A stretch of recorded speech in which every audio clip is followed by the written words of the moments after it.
Okay, good morning, everybody. So this is a topic I think quite relevant, and because we have lots of data, but sometimes we don't know how to manage them, and especially when we use within our hydrological models. And today I will try to answer some of the questions or some of the problems that we have when we use satellite rainfall data in hydrological applications. I have to thank my colleagues, Luca Ciabatta, Stefania Camici, Sara Modanesi, and Luca Brocca, who helped on shaping this research, and where we published together some papers on it.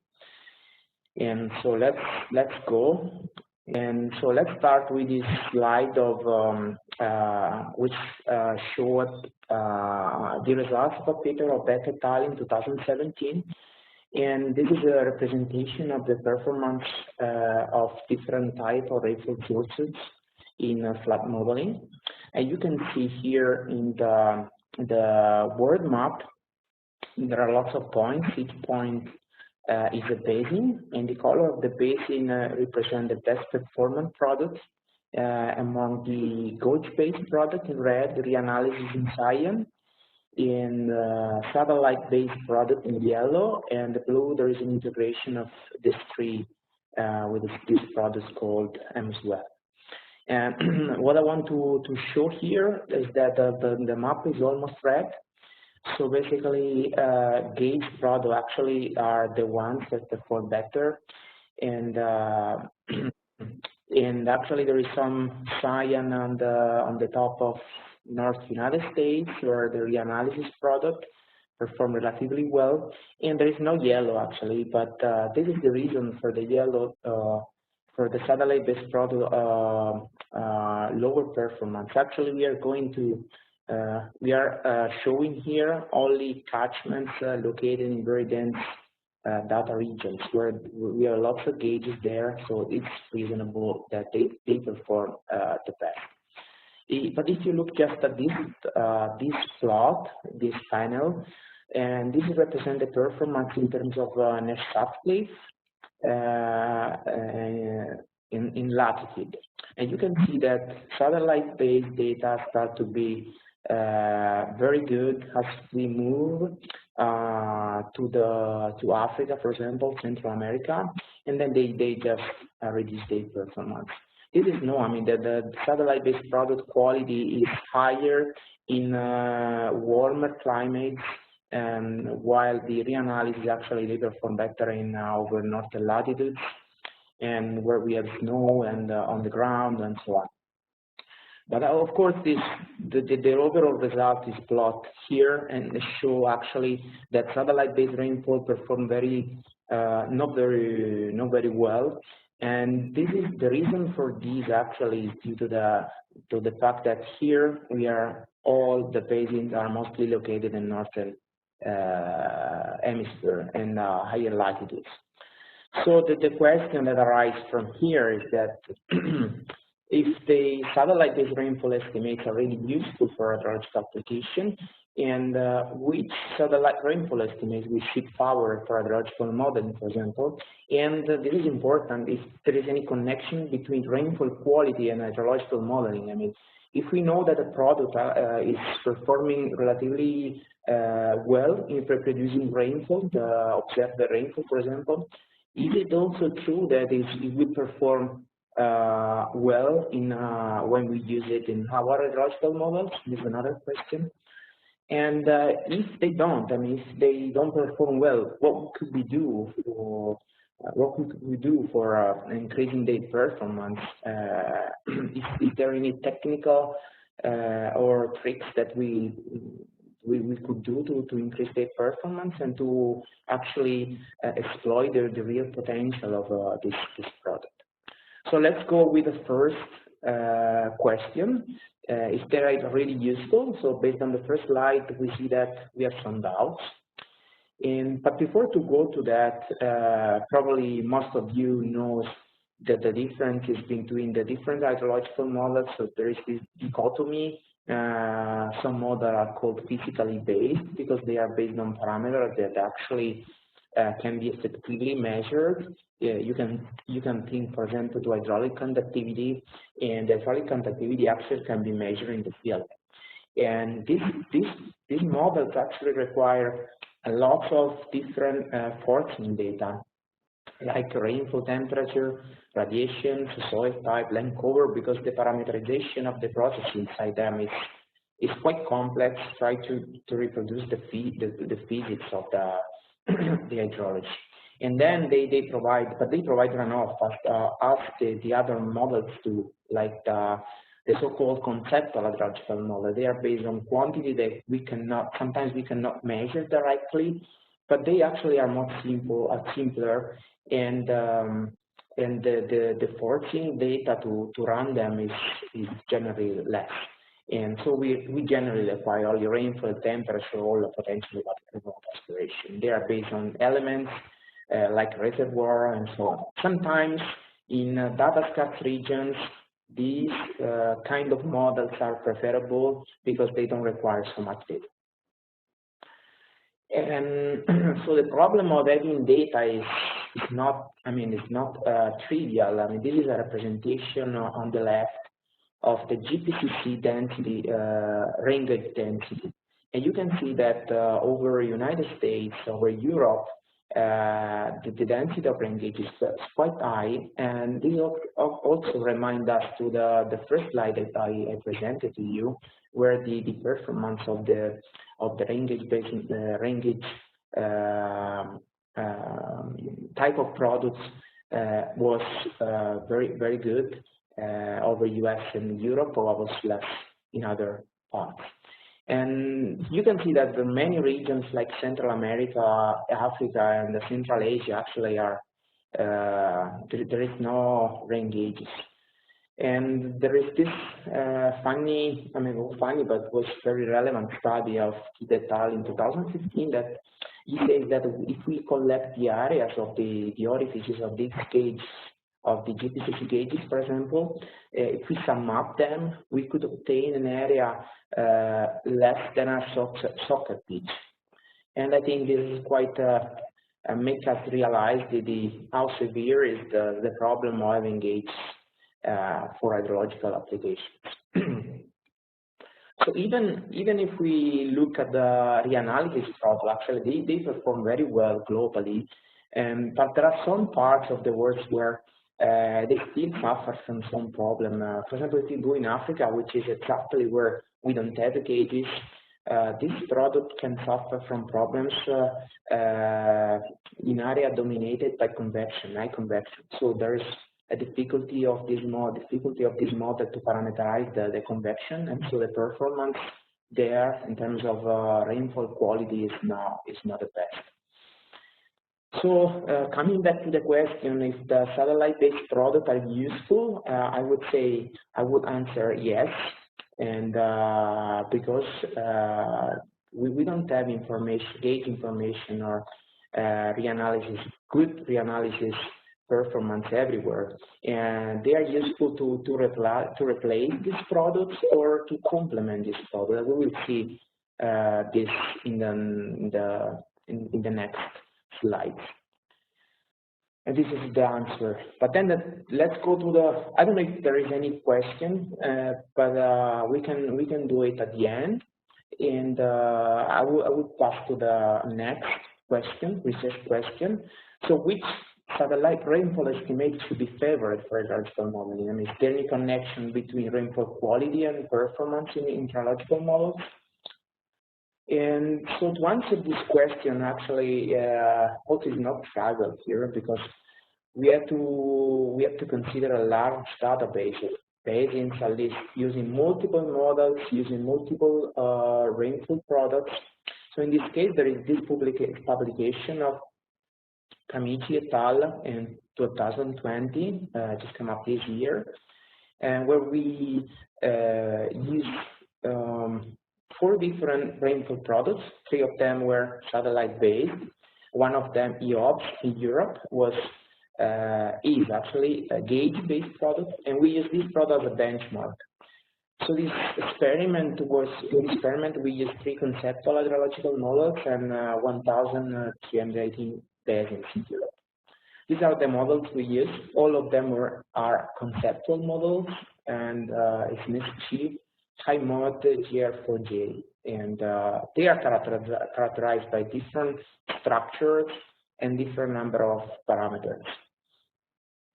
And so sorry, there is an animation, but it's not important. And we use two configurations basically. One in calibration mode, where we calibrate our hydrological model, and with EOPS by forcing the models with this EOPS dataset, so the gauge-based product, and we obtain EOPS hydrological discharge simulation, let's say. And then we use the same parameters where we obtain the calibration, but we use a different forcing. So we use the satellite-based product, and we obtain the discharge simulations using satellite data. And then we compare the two. So we compare first in terms of rainfall quality. So we compare the correlation, the root mean square error, and the bias of satellite rainfall with the OPS dataset, which is gauge-based. And then we compare the performance, of the discharge simulation driven by satellite with the ones driven by the gauge-based product. And this was the experiment design. And the results for the discharge simulation were assessed in terms of KG. KG is called clean index, and is made up of three components basically: correlation coefficient, relative variability between observed and simulated discharge. Basically, is related to a ratio of the variance of the two of the satellite products, so the simulation and the observation in this case. And then we have the bias. And then when we have a KG above 0.5, we can say that the results are acceptable, even though 0.5 is not the best, and 1 is the best that we can obtain. We don't care of this. Then when we put all the simulations and all the different for the different basins, for the different products in three graphs, and these three graphs actually represent on the x-axis the performance, the quality of the rainfall, let's say. So the quality in terms of bias, in terms of correlation, in terms of relative root mean square error. Basically, the last is an evaluation of the random error. And on the y-axis, we use the KG. So basically, these plots should tell us for which rainfall quality, rainfall score, we could obtain reasonable or good discharge simulation. And we can see while the correlation actually has a pretty large range of values where we obtain correlation, the bias and the relative root mean square error are more sensitive, I would say, to the quality of rainfall. And in fact, for example, for the bias, you can see that good performance are obtained only around 0, and for relative root mean square error, we should be, this case is for daily rainfall observation, we should be below, let's say, 2 millimeters per day. So these are some of the tricks to see if a rainfall product has an intrinsic value for hydrological simulation.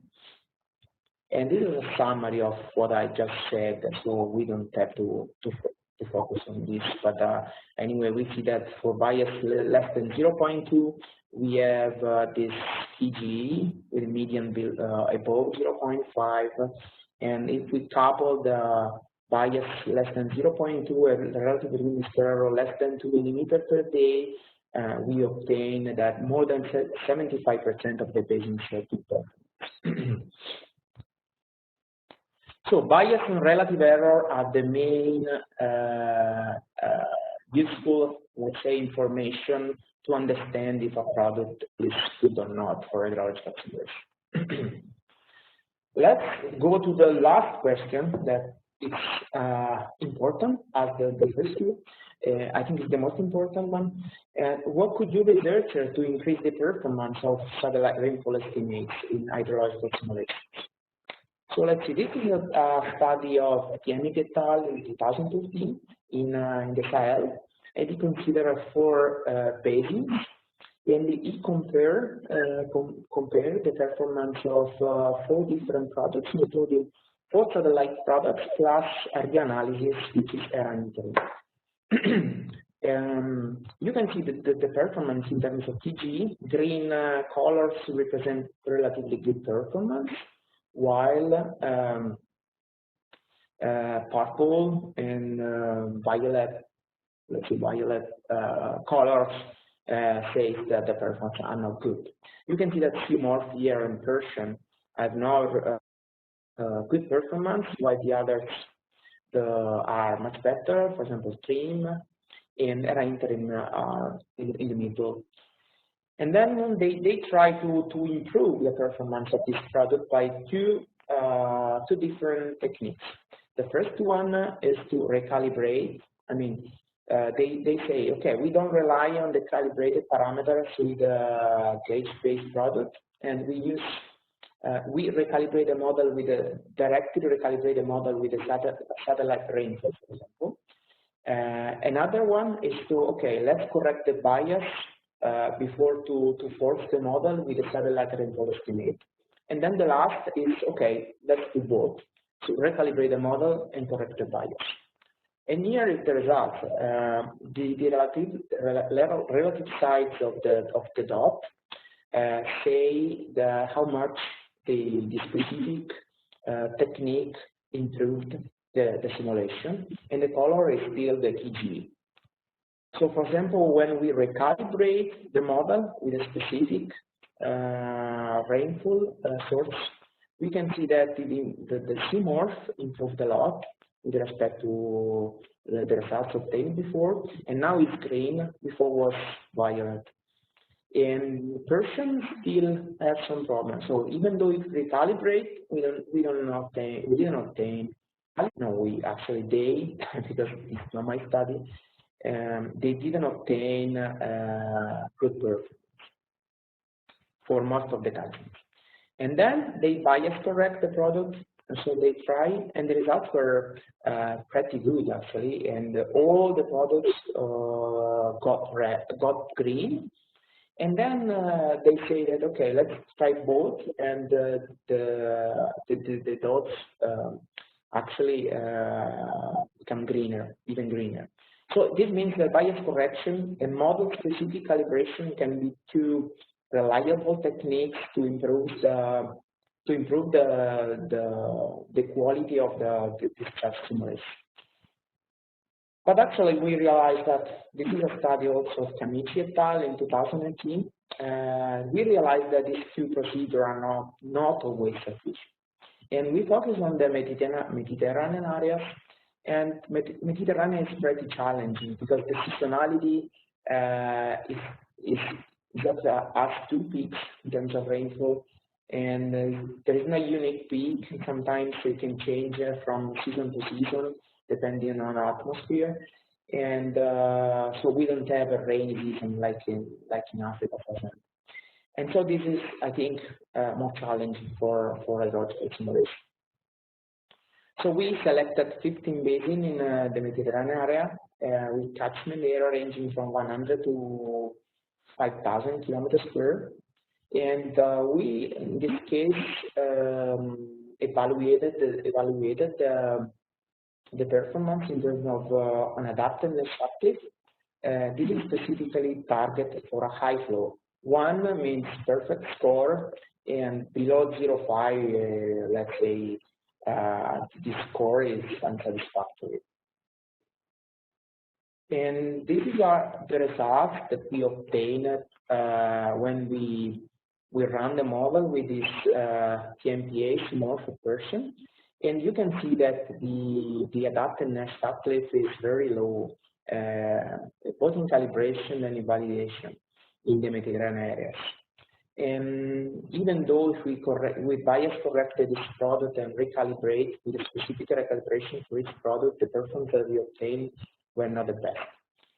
So what we thought was to, okay, maybe there is another strategy that we could use. Maybe we can integrate with something else.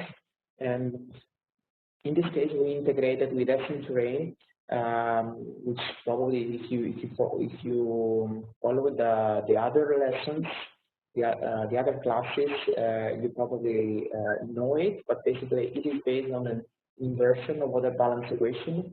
So we used in this case soil moisture to obtain rain. And this product actually in the Mediterranean works relatively well. And so the question here was, can we integrate this product with the other to see if we obtain an improvement in the performance? And this is what we did. And actually, the improvement is quite evident. And you just compare the left panel with the right panel in terms of both plots. And you see that actually there is an increase. The increase is pretty clear also here. Sorry that I cannot project the animation because it was not clearer. But if you see here, the blue simulation is before the integration, the green simulation, the green lines is after the integration. Here actually, you can see that CMOF here is very bad, and the simulation with CMOF. But if we integrate with HSAF, we obtain an improvement, and also for torsion. And so this is actually the base of integrating HSAF with one of the HSAF products called H23, and the final product is H64, and which I will show you next in the exercise. And so the benefits of integration is clear. We also wanted to test in this another study in scientific report of Prof. Tal come out this year. If the integration, for example, of HSAF with the EUMeTrain products from the global precipitation measurement missions were useful for improving the hydrological simulation. And we used three models, also in this case. And with this simulation were done in the Sahel in 3 countries. These are the results, and we compare the performance obtained by GPCC, which is a case-based product, ERA5, which is the analysis, EUMeTrain final run, which is the result of EUMeTrain corrected with gauge. I have to say that all these products are released with some delay, while other products like satellite-based rainfall estimates are released potentially in real time. So we integrate EUMeTrain run in this case with HSAF, and what we obtain actually is a performance of TG close to 0.95, which is much higher than the performance obtained by the other products. And so this highlights that 2 things. The first, integration is very useful, and the second is that